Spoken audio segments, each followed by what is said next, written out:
Hello, I'm Luke, and welcome to another episode of the Vision to Victory podcast, where we discuss practical ways to turn your dreams into reality. In the spirit of Thanksgiving and the holidays, I want to talk about thankfulness. And as I pondered what it means to live from a posture of gratitude, I keep coming back to contentment. A few nights ago, my wife and I were watching a show, and one of the characters in the show was being asked if it upsets him that other members of the family had more of the family inheritance than he did. And his response was, I have something they'll never have. Enough. I have enough. And for whatever reason, it just landed with me. In a culture that tells us we won't be happy until we have this or until we achieve that, what if we stop striving for things to make us feel like we're enough or make us feel like we have enough? And what if we approached life not looking for validation that we are enough, but rather from a posture that we already are enough? I'm on this journey myself, the journey of internalizing the truth that I don't have to perform or prove my worth to anyone. God made me who I am, and that is enough. My job is simply to steward the life that He's given. So practically, what does it look like to be content, to be at peace?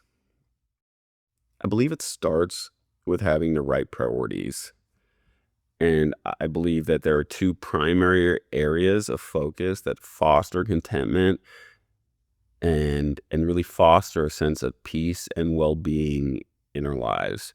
Those two main areas are spiritual alignment and good stewardship. Spiritual alignment, for me, this looks like pursuing and investing in my relationship with God. This is the number one thing that brings me peace and contentment, because no matter what's going on in my life, I have found Him and this part of my life to be a firm foundation. It's typically the first part of my day, as it sets the tone for my day, and it puts God as the first priority with my time. And kind of a sub-point under spiritual alignment, I would say, is gratitude. It's having the mindset of, I know that I have enough, more than I could ever deserve. And again, that I am enough. If God never did another thing for me, I've been blessed more than I could ever possibly deserve or imagine that I would have been. So I actively practice gratitude by thinking about and thanking God for the life He's given me. So spiritual alignment, and then good stewardship.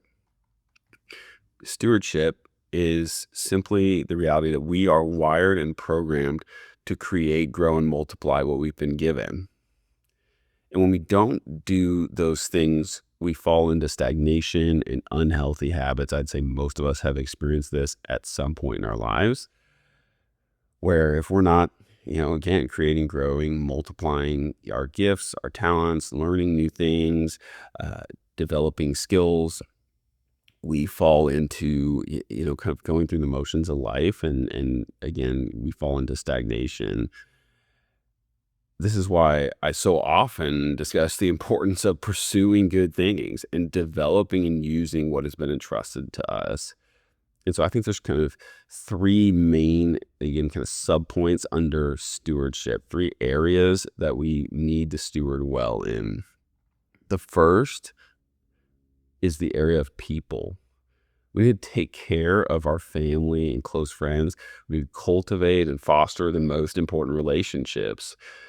Connection through healthy relationship is oxygen for our spirits. There's so much data behind this, but you probably know it personally on some level. We need connection. As people, we're wired for connection, and I believe that's directly connected to the purpose for each of us on this planet, is to not only have connection because we need it, but to have connection because we bring something to the world, and there's part of us that is there to love and help others as well. So again, under stewardship, kind of the first area is stewarding the people in our space, in our sphere. The second area is health. We need to prioritize all areas of our health, mental, emotional, physical.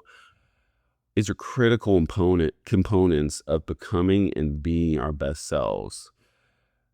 They are all also very intertwined. My physical health directly affects my emotional and mental health, and vice versa. And practically, this looks like making exercise and good nutrition a part of your life. It looks like good community and perhaps seeing a professional like a therapist to work through any dysfunctional thinking or emotional baggage. It's hard to do anything else well if we're not healthy. And so, if you want to steward your life well, if you want to do well with everything that you've been given, you got to be healthy. We got to be healthy. And I think oftentimes it's easy as people to maybe overlook some of this, but it's so critical. You will not, we, you, me, we will not bring our best selves to anything else that we do and into the world around us if we're not taking care of our own health. So again, under stewardship, we've got people, we've got health, and then work and vocation. And this looks like developing the gifts and talents that you have. If if you're not learning and growing, then you're stagnant. We're not made to be stagnant. That will lead to depression. That's because that's not how we're wired. That's not how we're created. And so we need to develop gifts and talents and skills. And also, I think a big part of this is it can look like using your finances to invest in and bless others as well. I think that's a part of kind of work and vocation is not just growing and developing ourselves, but part of that is helping others grow and investing in others. So whether that looks like helping others develop skills and abilities, or again maybe it's a financial thing. Either way, we want to constantly be learning, growing, and making the world around us better. So again, kind of the two key areas of peace and contentment in life, they come from spiritual alignment and good stewardship. I believe that everything in life is a gift and it's on loan, meaning my life, my physical body, my mind, my abilities, my time, my money. I believe they've all been entrusted to me so that I can positively impact the world around me. And I believe the same is true for you. So I hope this holiday season, through the busyness, you take time to be grateful, to be present with those you love, and to be kind and generous to those who might be hurting. If you enjoyed this and you know someone who needs it, share with them. God bless you. I'll see you next week.